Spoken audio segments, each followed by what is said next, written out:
Hey there, hunters. Not really actually discussing Monster Hunter stuff, obviously. I did want to start a series of videos just talking about the games I'm currently playing besides Monster Hunter, because sometimes I just don't really have informational content to share, and I just like to talk about video games, so I kind of wanted to do that instead.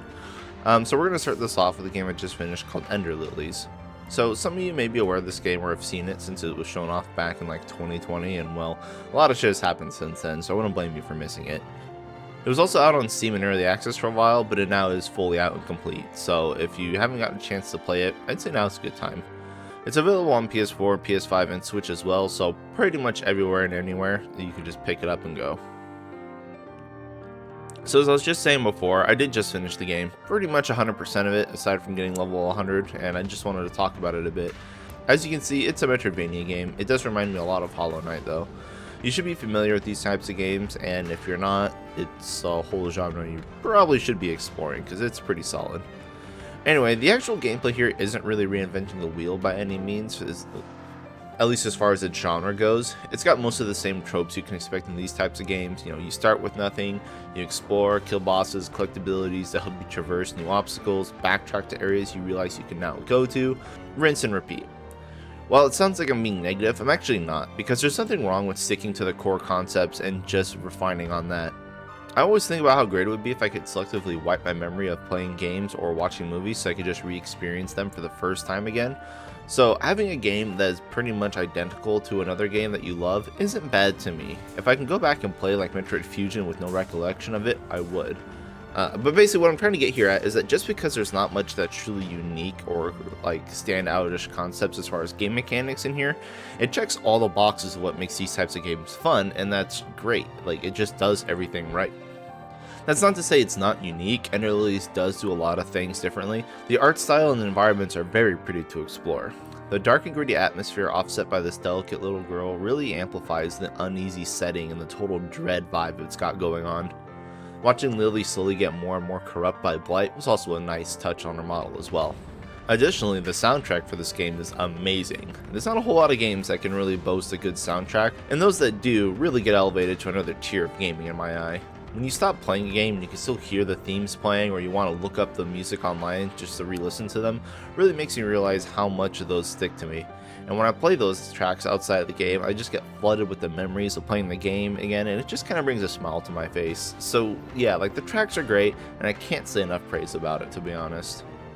Combat for this game is relatively simple and easy to learn. I mean, you're basically just 3-buttoning it, but I did find out that there are some secret areas in the game that really force you to utilize all your tools you have available, and I would not have figured out a lot of these without some helpful stream viewers just simply saying, hey, you could probably need more than one ability to get there. And most of the secret areas are not required, thankfully, because they require huge strings of shit to finish. But you can get really advanced with some of the stuff you have, because basically you have 2 bars of like 3 abilities, and I mean, you can combo whatever you want. The story here isn't really cryptic like Souls games are, or other games that draw inspiration from Souls games. Like, all the lore and world building is in notes and stuff that you're pretty much going to find as you play the game. And it's all pretty accessible and does a pretty good job eventually explaining everything that's going on. And the story wasn't exactly a drawing point for me. Like, it gets the job done. I enjoyed some of the characters and finding out the roles they played in the world and kind of what happened. By the end of the game, all my questions were pretty much answered, so I felt pretty satisfied. But the whole thing just wasn't anything like mind-breaking or any like new grounds treading over here. Speaking of though, the game does have 3 endings, and you kind of have to do them all, which is weird. Like, you finish the game with half the map done, so you're like, you have to go back and do it. And then just by fighting all the bosses and exploring the whole map, you're pretty much gonna get 100% of the completion by the time you're done. It always felt like there was more I needed to do, and it really did keep me playing and engaging pretty much non-stop from start to finish. The boss fights were pretty fun too, though only a few were difficult. There are mini bosses, kind of like elite enemies, which aren't that tough, but they're kind of fun. But they're actual bosses, and those are some pretty great fights. It's also cool because they actually recently updated the game to let you go back and fight the bosses whenever you want, and it's even got like timers and stuff so you can speedrun bosses if you wanted to. It's a pretty nice touch there, though I'm probably not touching that. I'm not very good at Metroidvania games at all. Navigation and like 2D platforming and 2D boss fighting is not my forte.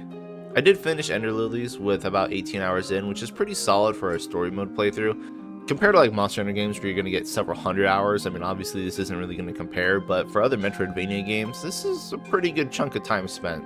And now that I'm done, I'm just kind of thinking about the game and the lore and piecing it together in my head to try to understand everything. And thankfully you can go back and read everything if you wanted to, so all that stuff's sort of there.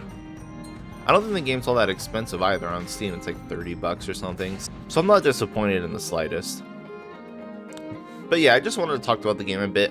I do recommend you guys try it out if you have the time and the means to do so. I haven't seen much about the game, to be honest. I just kind of wanted to get it out there more because it deserves some more attention for sure. I really like this game. That's all for me though. Thank you all for watching and good luck out there, hunters.